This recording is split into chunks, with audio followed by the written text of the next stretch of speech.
तो welcome guys, exam is very near by and मैं आप लोगों को आपका कंपनी लॉ में जो डायरेक्टर है, डायरेक्टर का 3 चैप्टर, वो लास्ट रिवीजन एकदम सुपर क्विक मोड में होगा।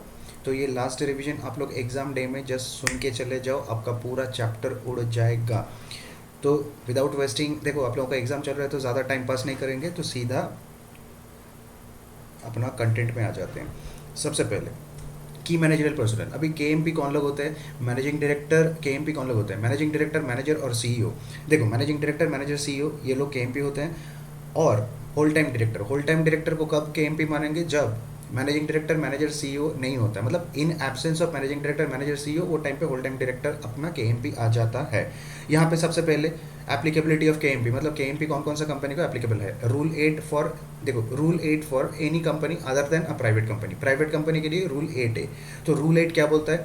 कोई भी लिस्टेड कंपनी एंड पब्लिक कोई भी listed company and a public company, listed company and unlisted public company where paid up share capital is greater than 10 crore, तो उसमें रूल 8 आ जाए, एप्लीकेबल हो जाएगा। रूल 8 जहाँ पे एप्लीकेबल है वहाँ पे कंपनी को एक की मैनेजरियल पर्सनल रखना है, एक कंपनी सेक्रेटरी रखना है एंड एक सीएफओ रख के चलना है। उसके बाद कोई भी प्राइवेट कंपनी है, प्राइवेट कंपनी के केस में रूल 8 एप्लीकेबल है। रूल 8 जहाँ पे एप्लीकेबल होगा, देखो रूल 8 कब एप्लीकेबल होगा? If paid up share capital is greater than equal to 10 crore, वो केस में प्राइवेट कंपनी को सिर्फ एक कंपनी सेक्रेटरी रख के चलना है। बट प्राइवेट कंपनी के केस में no CFO and no KMP. तो प्राइवेट कंपनी के केस में केएमपी उसको मेंटेन नहीं करना है एंड सीएफओ भी उसको नहीं रखना है, ओनली सीएस उसको रख के चलना होगा। उसके बाद मैनेजर किसको बोलेंगे? Manager is any person who is subject to the board of directors control, मतलब manager should be subordinate to board of directors. तो manager should be entrusted with substantial power of management. अभी substantial power of management किसको बोलते हैं? Substantial power of management, इसमें कुछ चीज़ें हैं जिसको सब्सटेंशियल पावर ऑफ मैनेजमेंट नहीं बोलेंगे, जैसे affix common seal on any document on behalf of the company, issue checks on behalf of the company, issue negotiable instruments on behalf of the company, share certificates, sign share certificates, then registration और transfer of shares on behalf of the company। ये सब चीज़ों को अपने routine affairs मानते हैं and इसको substantial power of management नहीं मानेंगे। देन मैनेजिंग डायरेक्टर कौन है? सबसे पहले देखो, substantial power of management of affairs, उसको मैनेजिंग डायरेक्टर को सबसे पहला बात, managing director is a director and substantial power of management of affairs उसको मिलता है through articles of association, agreement with the company और बोर्ड मीटिंग रेजोल्यूशन और जनरल मीटिंग रेजोल्यूशन से। उसके बाद होल टाइम डायरेक्टर कौन है? देखो, whole time director is a full time director, मतलब he must be in employment with the company and a director. Modes of remuneration, ये सारा जो लोग अपन ने अभी डिस्कस किया, इनका मोड्स ऑफ रेम्यूनरेशन क्या होगा? कैश में, काइंड में या तो परक्विजिट्स में। Perquisites as per income tax act, यहाँ पे जो परक्विजिट्स का बात बोल रहा है, this is as per income tax act 1961 में जो परक्विजिट का डेफिनेशन है वही है। तो यहाँ पे एक इंपॉर्टेंट बात है, a company cannot appoint managing director and manager. यहाँ पे देखो, managing director and manager, a company cannot appoint managing director and manager together, but a company can appoint managing director and whole time director together. उसके बाद section 196, managing director, देखो यहाँ पे वही बात बोल रहा है, a company cannot appoint managing director manager together but can appoint managing director and whole time director together. उसके बाद अपॉइंटमेंट ऑफ मैनेजिंग, सेक्शन 196 क्या बोलता है? Appointment of managing director, whole time director and manager. यहाँ पे सबसे पहले ये लोगों का अपॉइंटमेंट हो सकता है, अपॉइंटमेंट रीअपॉइंटमेंट हो सकता है मैक्सिमम 5 ईयर्स के लिए, but in case of reappointment no pre booking should be made. देखो, प्री बुकिंग कर सकता है, उसका जो टर्म खत्म हो रहा है वहाँ से लेके 1 साल के अंदर 1 साल से ज़्यादा बैक में जाके प्री बुकिंग नहीं चलेगा। उसके बाद यहाँ पे कुछ देखो, एलिजिबिलिटी कंडीशंस फॉर अपॉइंटमेंट है। एलिजिबिलिटी कंडीशंस क्या क्या है? मतलब जहाँ पे he is disqualified under section 164, then he is an undischarged insolvent. उसके बाद देखो, कुछ एलिजिबिलिटी कंडीशंस है, उस डिस्क्वालीफाइड एज पर सेक्शन, जो डायरेक्टर डिस्क्वालीफाइड नहीं होना चाहिए, not an undischarged insolvent, he has not stopped payment to creditors, has not convicted greater than equal to 6 months, उसके बाद ही is not below 21 years of age. कुछ यहाँ पे additional conditions दिया गया है शेड्यूल 5 के हिसाब से। जहाँ पे शेड्यूल 5 एप्लीकेबल है वहाँ पे सेंट्रल गवर्नमेंट का अप्रूवल चाहिए, सेंट्रल गवर्नमेंट का अप्रूवल चाहिए। फॉर्म नंबर उसके लिए है MR2, सेंट्रल गवर्नमेंट का अप्रूवल चाहिए in form MR2 within 90 days of appointment, within 90 days of appointment. And वो केस में company needs to file return to ROC within 60 days of appointment, right. अभी additional conditions क्या क्या है? If sentenced for any period, देखो if sentenced for any period or a fine greater than 1000 rupees, sentenced for any period or a fine greater than 1000, offense under any act referred, देखो ये offence under schedule 5, जो schedule 5 में 19 acts mention किया हुआ है उसमें कोई भी कारण से उसको सेंटेंस नहीं हुआ है और फाइन ग्रेटर देन 1000 ये है। अगर ये देखो उसके बाद इफ़ डिटेंड मतलब उसको जेल हुआ है, if detained for any smuggling activities, if he is greater than और equal to, if he is greater than और equal to 70 years of age, वो केस में एक तो देखो स्पेशल रेजोल्यूशन चाहिए, स्पेशल रेजोल्यूशन है तो बात खत्म। जहाँ पे स्पेशल रेजोल्यूशन नहीं मिल पाया बट दो केस है वहाँ पे, वोट्स देखो उसके votes for is greater then votes against, मतलब उसके अगेंस्ट जो वोट गया है वो कम है, उसको जो वोट मिला है वो ज़्यादा है, वो केस में he can be appointed with CG approval. जहाँ पे वोट अगेंस्ट ज़्यादा हो जाता है वो केस में तो अपॉइंट हो ही नहीं पाएगा। Then if not a resident in India 12 months before appointment, if he is not a resident in India 12 months before appointment, but ये वाला चीज़ कोई भी कंपनी ऑपरेटिंग इन SEZ उसके लिए एप्लीकेबल नहीं है। तो ये जो 4 केस है, ये 4 केस में he can be appointed with CG approval in form MR2 within 90 days of appointment and company needs to file return to ROC within 60 days। उसके बाद section 203 appointment of key managerial personnel. अभी key managerial personal कौन कौन है? Managing director, manager, CEO और ये लोग के एब्सेंस में होल टाइम डायरेक्टर, ये है मैनेजरियल की मैनेजरियल पर्सनल। उसका अभी ब्रेकअप क्या है? अभी रूल 8 जहाँ पे एप्लीकेबल है, रूल 8 मतलब लिस्टेड कंपनी के केस में और company having paid up share capital greater than equal to 10 crore, वो केस में रूल 8 एप्लीकेबल हो जाएगा। वो कंपनी को की मैनेजर पर्सनल एक एटलीस्ट 1 रखना होगा, CS 1 एंड CFO 1।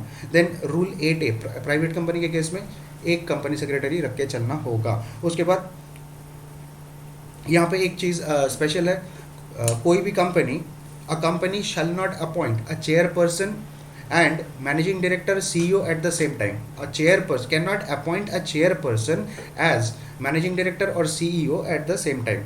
तो इसका एक एक्सेप्शन है, कोई भी कंपनी जिसका paid up share capital is greater than और इक्वल टू 100 crore और टर्नओवर ग्रेटर देन और equal to 1000 crores and the company appoints CEO for each business and the company, देखो paid up share capital greater than equal to 100 crores or turnover greater than equal to 1000 crores and that company appoints CEO for each business separately, then in such a case that company can appoint chairperson, that company can appoint chairperson as CEO or managing director at the same time. उसके बाद conditions for appointment क्या क्या है? देखो जो भी की manager personnel का अपॉइंटमेंट होगा उसके लिए बोर्ड मीटिंग रेजोल्यूशन चाहिए and these key managerial personnels can be appointed in only 1 company including any subsidiary of the same company. तो उसके बाद मैनेजिंग डायरेक्टर, बट यहाँ पे एक एक्सेप्शन है, मैनेजिंग डायरेक्टर और मैनेजर, देखो मैनेजिंग डायरेक्टर और manager can be appointed in more than 1 companies, that is maximum 2 companies. ये केस जो managing director manager can be appointed more than 1 company maximum 2 company, ये वाले केस में अनएनिमस board meeting resolution चाहिए। अनएनिमस board meeting resolution मतलब 100% unanimous board meeting resolution चाहिए and notice of such board meeting and board meeting resolution shall be circulated to all directors residing in India. उसके बाद penalty under section 203, ये वाले section में penalty क्या है? Company के केस में 50 lakhs, कंपनी के केस में पेनल्टी है 5 lakhs, ऑफिसर के केस में minimum penalty 50,000, maximum penalty 5 lakh। देखो minimum penalty 50,000 and for continuing default ₹1000 per day, minimum penalty 50,000 for continuing default ₹1000 per day and maximum up to 5 lakhs। Then non applicability of section 203 मतलब की managerial personal कौन कौन सा company को applicable नहीं है? Government company के case में वो एप्लीकेबल नहीं है। उसके बाद section 205 functions of company secretary. देखो कंपनी सेक्रेटरी जो कंपनी में एम्प्लॉयड होगा, मतलब ये वाला कंपनी सेक्रेटरी कौन है? ये सेक्रेटरियल ऑडिट नहीं कर रहा है, ये एम्प्लॉयमेंट में है। जो अपन ऊपर देखे रूल 8A के हिसाब से जो CS रिक्रूट हुआ है वो, उसका काम क्या है? To assist the board of, देखो इसका काम ये है, assist board of directors in compliance with companies acts and rules. The company secretary needs to comply with secretarial standards issued by ICAI. He shall assist he shall assist the board of directors in compliance with corporate governance. He shall assist the board of directors in management of affairs of the company, and he shall conduct board meeting, general meeting and maintaining the minutes of the meetings. Then section 200 क्या बोलता है, company to fix limit of remuneration. देखो ये बड़ा ही simple सा section है। A company can fix remuneration below limits mentioned in 197। A company can fix remuneration below limits of 197। उसके बाद देखो 197, ये जो सेक्शन 197 है ये सबसे बड़ा सेक्शन है ये चैप्टर का, जान बोल सकते हो। तो 197 198 गो टुगेदर एंड देखो, तो सबसे पहला बात है ये वाला सेक्शन कर रहते हैं। Section 197 red with schedule 5। देखो ये सेक्शन क्या बोलता है, ओवरऑल मैक्सिमम मैनेजरियल रेम्यूनरेशन, मतलब ओवरऑल कितना मैनेजरियल रेम्यूनरेशन दे सकता है। तो इन केस ऑफ ये यहाँ पे दो बातें देखो, section 197 overall maximum managerial remuneration, यहाँ पे दो चीज़, if company has adequate profits, and दूसरा पार्ट क्या है, if the company does not have adequate profits or having losses. जहाँ पे कंपनी के पास एडिक्वेट प्रॉफिट है वो केस में कंपनी, देखो all managerial personnel and directors सबको मिला के ओवरऑल लिमिट है 11% ऑफ नेट प्रॉफिट। ये जो नेट प्रॉफिट यहाँ पे बार बार आएगा, net profit is as per section 197, जो इसके तुरंत बाद हम लोग डिस्कस करेंगे। All managerial personnel and directors सबको मिला के 11% ऑफ नेट प्रॉफिट, ये जो लिमिट है इसको बढ़ा सकता है ऑर्डिनरी रेजोल्यूशन से। OR मतलब ordinary resolution. All managerial personal plus director सबको मिला के 11% ऑफ नेट प्रॉफिट। देखो सिंगल वन मैनेजरियल पर्सनल को कितना दे सकता है, मैक्सिमम 5% ऑफ नेट प्रॉफिट, ये जो लिमिट है can be increase by special resolution. उसके बाद ऑल मैनेजरियल पर्सनल मतलब यहाँ पे अदर डायरेक्टर इंक्लूडेड नहीं है। अदर डायरेक्टर कौन है, इंडिपेंडेंट डायरेक्टर, वुमेन डायरेक्टर, उनको छोड़ के जो सिर्फ मैनेजरियल पर्सनल है उनको कितना दे सकता है, 10% ऑफ नेट प्रॉफिट सबको मिला के इन एग्रीगेट। दैट इज ये लिमिट को इंक्रीज कर सकता है by special resolution. Then all other directors, यहाँ पे जो ऑल अदर डायरेक्टर्स आएगा इसमें predominantly independent director and women director का बात करके चलना है। All other directors, independent directors and women directors. देखो यहाँ पे दो चीज़ है, if managerial personnel is there, जहाँ पे कंपनी में मैनेजरियल पर्सनल है वो केस में 1% ऑफ नेट प्रॉफिट, जहाँ पे managerial personnel not there 3% of net profit. ये जो लिमिट है इसको स्पेशल रेजोल्यूशन से इंक्रीज किया जा सकता है। ऊपर वाला जो रेम्यूनरेशन का बात कर रहे हैं ये सब remuneration excludes sitting fees of directors को जो सिटिंग फीस मिलता है उसको एक्सक्लूड करके चलना है। If default in any payment of principal or interest to bank, public financial institution, debenture holders, creditors, then their approval is also required before shareholders approval। उसके बाद नेक्स्ट स्टेप में आ जाओ, जहाँ पे नहीं ठीक है, अभी ये वाला जो स्टेप किया है इसके साथ साथ अपने कवर करके चलेंगे नेट प्रॉफिट जो बार बार आ रहा है। नेट प्रॉफिट अंडर सेक्शन 198 क्या है, देखो नेट प्रॉफिट इसका कैलकुलेशन करके चलेंगे। सबसे पहले सेल ऑफ कैपिटल एसेट, जहाँ पे कंपनी कोई कैपिटल एसेट सेल कर रहा है तो सेल ऑफ कैपिटल एसेट, ये केस में क्या देखना होगा, सेलिंग प्राइस कैसे कैलकुलेट करोगे, selling price is equal to written down value plus profit. Written down value plus profit, ये अपना सेलिंग प्राइस आया। कैपिटल प्रॉफिट का कैलकुलेशन कैसे होगा, सेलिंग प्राइस माइनस कॉस्ट, ये होगा अपना कैपिटल प्रॉफिट। ये जो कैपिटल प्रॉफिट आया दिस इज नॉट अलाउड। अगर ये प्रॉफिट में ऑलरेडी इंक्लूडेड है तो उसको लेस करके चलना है। उसके बाद salaries and wages operating in nature, तो ये अलाउड हो जाएगा। रिपेयर मेंटेनेंस, देखो रिपेयर मेंटेनेंस में दो बातें, अगर ये रेवेन्यू नेचर का हुआ तो अलाउड, अगर कैपिटल नेचर का हुआ तो not allowed. Then subsidy from government, उसके बाद आता है subsidy from government. Generally subsidy from government is allowed in profit unless otherwise directed by government. अगर गवर्नमेंट खुद बोलता है कि कैपिटल सब्सिडी है तो उसको मतलब उसको लेस करके चलना है प्रॉफिट से। उसके बाद कॉम्पेंसेशन फॉर, इसके बाद क्या आता है, compensation for any breach of contract. ये देखो कॉन्ट्रैक्ट है तो अलाउड रेवेन्यू नेचर का है। उसके बाद depreciation allowed as an expense. Loss on sale of investment, देखो loss on sale of investment, अगर इन्वेस्टमेंट कैपिटल नेचर का है not allowed, investment revenue nature का है तो allowed. Question remaining silent assume investment is in revenue nature, question में कुछ नहीं बोला है तो रेवेन्यू नेचर करके उसको छोड़ दोगे, कोई एडजस्टमेंट मत करो। उसके बाद interest on unsecured loans and interest on debentures, ये अलाउड है, ठीक है, रेवेन्यू नेचर का है। उसके बाद रिपेयर एक्सपेंसेस, देखो repairing expenses of financial asset अगर कैपिटल नेचर का है नॉट अलाउड, रेवेन्यू नेचर का होगा अगेन अलाउ हो जाएगा। उसके बाद रिवैल्यूएशन गेन और लॉस, एनी रिवैल्यूएशन गेन और loss not allowed since it is in capital nature.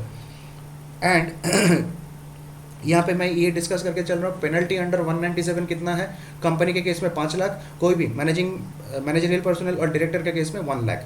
Okay, उसके बाद यहाँ पे पार्ट 2 में आ जाओ। If the company does not have adequate profits और मेकिंग लॉसेस, यहाँ पे इफेक्टिव कैपिटल, यहाँ पे इफेक्टिव कैपिटल देख के चलना होगा। देखो यहाँ पे 2 पार्ट है, एक तो मैनेजरियल पर्सनल को कितना लिमिट है एंड इंडिपेंडेंट डायरेक्टर और वुमेन डायरेक्टर को कितना लिमिट है। सबसे पहले कंपनी अगर लॉस मेकिंग है और प्रॉफिट लेस देन 5 करोड़ है, लॉस से लेके लेस देन 5 करोड़, वो केस में मैनेजरियल पर्सनल को देगा 60 लैक्स। देन 5 करोड़ से लेके, मतलब ये केस में greater than equal to 5 crore से लेके less than equal to 100 crore तक 84 लाख। उसके बाद greater than equal to 100 crore से लेके लेस देन 250 करोड़, वो केस में 120 lakh. And greater than equal to 250 crore, वो केस में 120 लाख। देखो greater than equal to 250 crore जहाँ पे है वहाँ पे 120 lakh plus 0.01% of excess effective capital. उसके बाद यहाँ पे राइट हैंड साइड में आ जाओ, इंडिपेंडेंट डायरेक्टर वुमेन डायरेक्टर, ये वाला कैलकुलेशन आपको याद नहीं रखना है। मैनेजरियल पर्सनल के जितना देखो ना दोगे उसका 1/5 कर दो, 60 लाख का 1/5 12 लाख, 84 लाख का 1/5 इसका राउंड ऑफ करोगे तो 17 लाख आता है, 120 लाख का 1/5 24 लाख आता है। एंड 120 लाख यहाँ पे लास्ट वाला केस जो है ग्रेटर देन 250 करोड़, वो केस में 24 lakh plus 0.01% of the excess effective capital. अब यहाँ पे इफेक्टिव कैपिटल क्या है, इफेक्टिव कैपिटल का जो कैलकुलेशन है that is T1 minus T2। यहाँ पे T1 क्या है, सबसे पहला बात है T1 is paid up share capital plus reserves and surplus plus long term loans. अभी देखो paid up share capital plus reserves and surplus excluding revaluation reserve, reserves and surplus excluding revaluation reserve and long term loans greater than 1 year. उसके बाद आ जाओ T2 क्या है, investments plus यहाँ पे देखो इन्वेस्टमेंट में T2 में 4 चीज़ होगा, investment, accumulated losses, preliminary expenses not written off, share application, money pending allotment. Investment accumulated losses मतलब PL में जो डेबिट बैलेंस है वो, preliminary expenses not written off and share application, money pending allotment. उसके बाद पार्ट बी, ये वाला जो था ये अपना पार्ट ए वाला लिमिट है। उसके बाद पार्ट बी में आ जाओ, पार्ट बी क्या बोलता है, रेम्यूनरेशन टू मैनेजरियल पर्सनल और directors acting in professional capacity. यहाँ पे प्रोफेशनल कैपेसिटी का बात होगा। यहाँ पे देखो 3 कंडीशन है, द पर्सन पोजेसेस graduate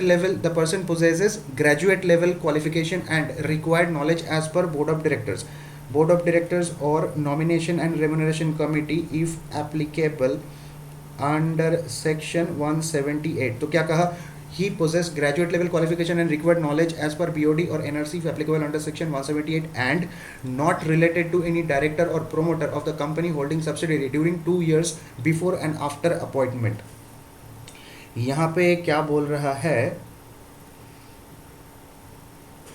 यहाँ पे ये तीनों कंडीशन एक साथ सेटिस्फाई होना चाहिए, possess graduate level qualification and required knowledge as per BOD NRC plus not related to director promoter of company holding subsidiary during 2 years before or after appointment plus no interest in share capital of company holding subsidiary. ये तीनों condition satisfy होता है। In that case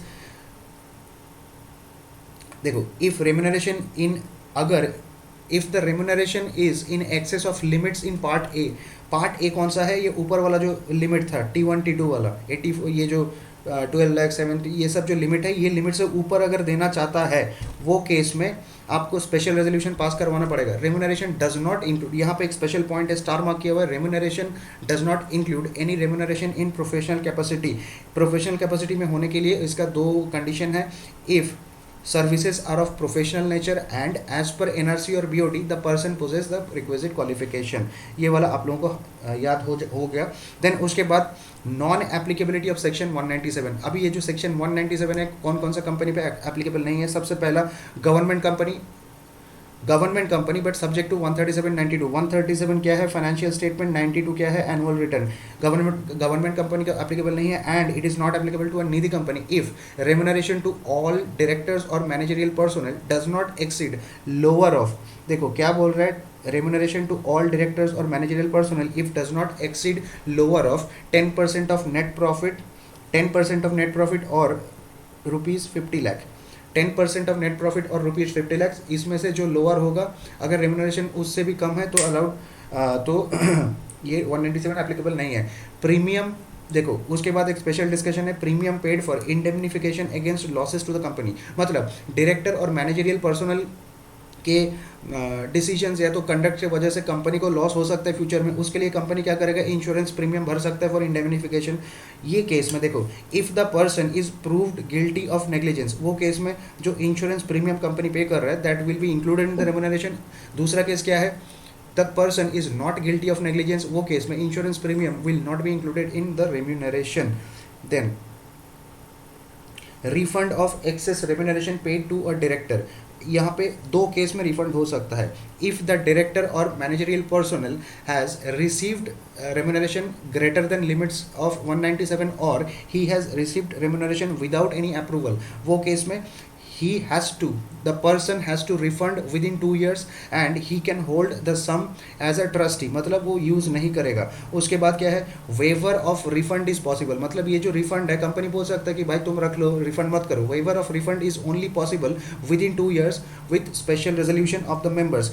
if any default with bank, public financial institution, creditors, debentures, then their prior approval is also required before waiver। Then देखो, auditors disclosure under section 143, auditor जब report करेगा उसको क्या क्या चीज़ report करके चलना है। Auditor needs to check compliances of section 197, that is all remuneration is within the limit, and if auditor needs to report if any remuneration is paid above 197 limit read with schedule 5 and any other details as may be prescribed under section 143 subsection 3।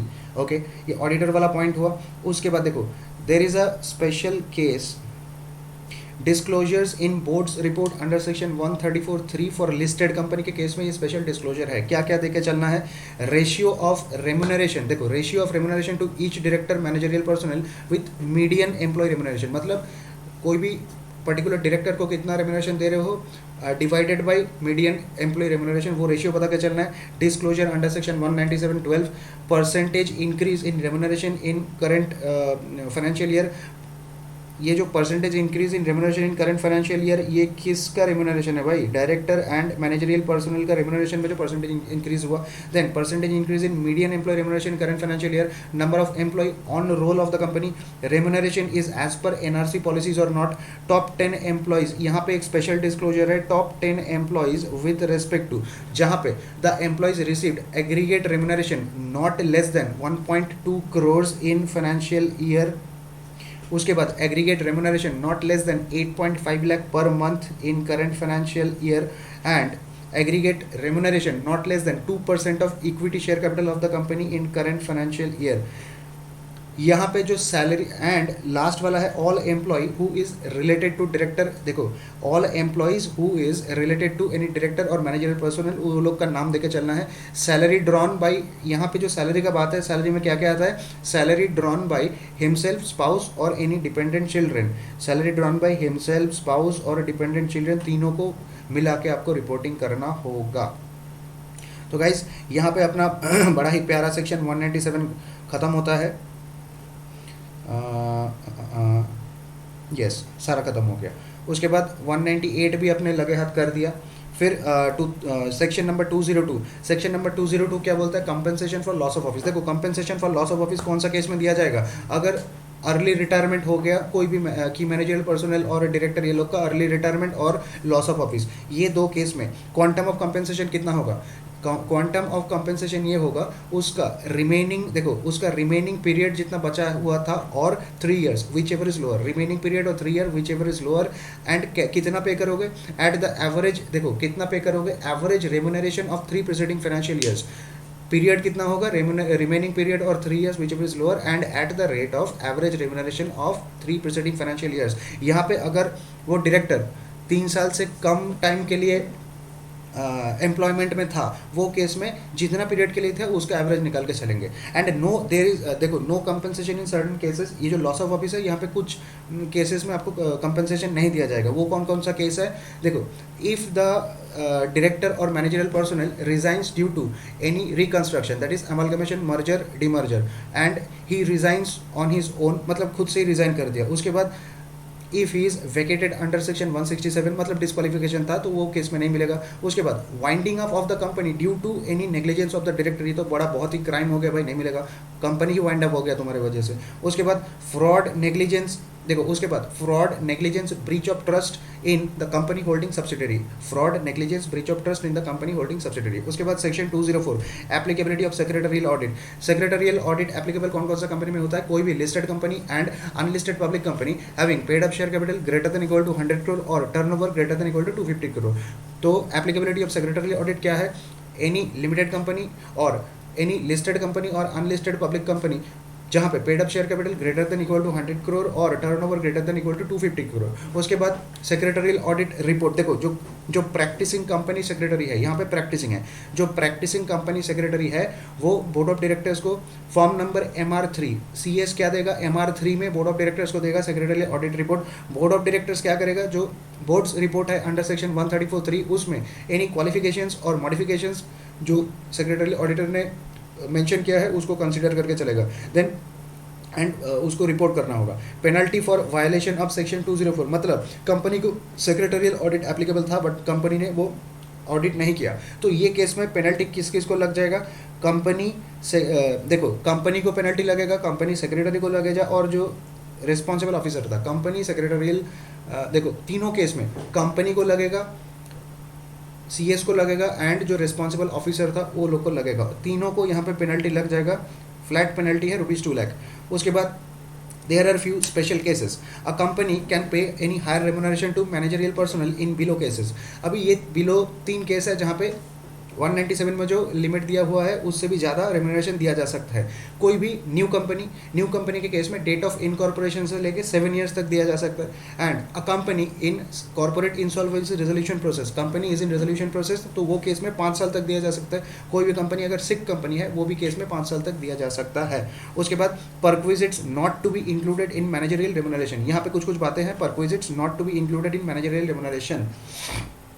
एकदम first में सबसे ऊपर अपने यहाँ पे discuss किए थे modes of remuneration. ये जो मोड्स ऑफ रेम्युनरेशन था यहाँ पे देखो कैश काइंड परक्विजिट्स, ये जो परक्विजिट्स है as per income tax act 1961 वो परक्विजिट्स में एक्सक्लूजन्स का बात चल रहा है। यहाँ पे नीचे यहाँ पे एक्सक्लूजन्स क्या है, any contribution to provident fund, superannuation fund, gratuity fund, any contribution to provident fund, superannuation fund, gratuity fund, leave encashment, leave travel concession. देखो leave travel concession for himself or spouse, ये क्या है, leave travel concession for himself or spouse. सबसे पहले any contribution to provident fund, superannuation fund or gratuity fund, leave encashment, leave travel concession for himself or spouse. And यहाँ पे जो leave जो यहाँ पे ट्रैवलिंग होगा वो इंडिया में होना चाहिए। उसके बाद एनी ग्रेचुइटी, देखो gratuity up to 15 days of salary, gratuity up to 15 days of salary for completed year of service, इतना तक अलाउड, मतलब इतना तक वो एक्सक्लूडेड रहेगा। इसके ऊपर वाला कुछ पे किया तो वो इंक्लूड कर लेंगे रेम्युनरेशन में। उसके बाद children education allowance, children education allowance 12,000 per month per child, maximum 2 children education allowance 12,000 per month per child, maximum 2 children, children education allowance 12,000 per month per child, maximum 2 children. तो guys यहाँ पे ये वाला chapter completely अपना revision हो चुका है। ये चैप्टर में सेक्शंस का लिमिट क्या था, मतलब सेक्शंस का रेंज है 196 से लेके 204 तक, 196 से लेके 204 तक। यहाँ पे इन टोटल 41 कंसेप्ट था। एंड ये वाला अपना बहुत ही शानदार तरीके से आप लोग ऐसा एग्ज़ाम में पकड़ के चलो, ये वाला चैप्टर से कम 8 से 10 मार्क का वेटेज आप लोगों को मिलेगा। एंड लास्ट डे में आप लोग ये वाला चैप्टर बड़ा ही शानदार तरीके से 30 मिनट्स में ऐसे रिवाइज करके चले जाना। आई होप ये वीडियो आप लोगों को पसंद आया है। अगर आता है तो डेफिनेटली आप लोग ये वीडियोज़ को लाइक शेयर सब्सक्राइब करते रहो एंड पढ़ाई करते रहो। तब तक के लिए bye bye, take care, love you all and जय हिंद। मिलते हैं अगले वीडियो में।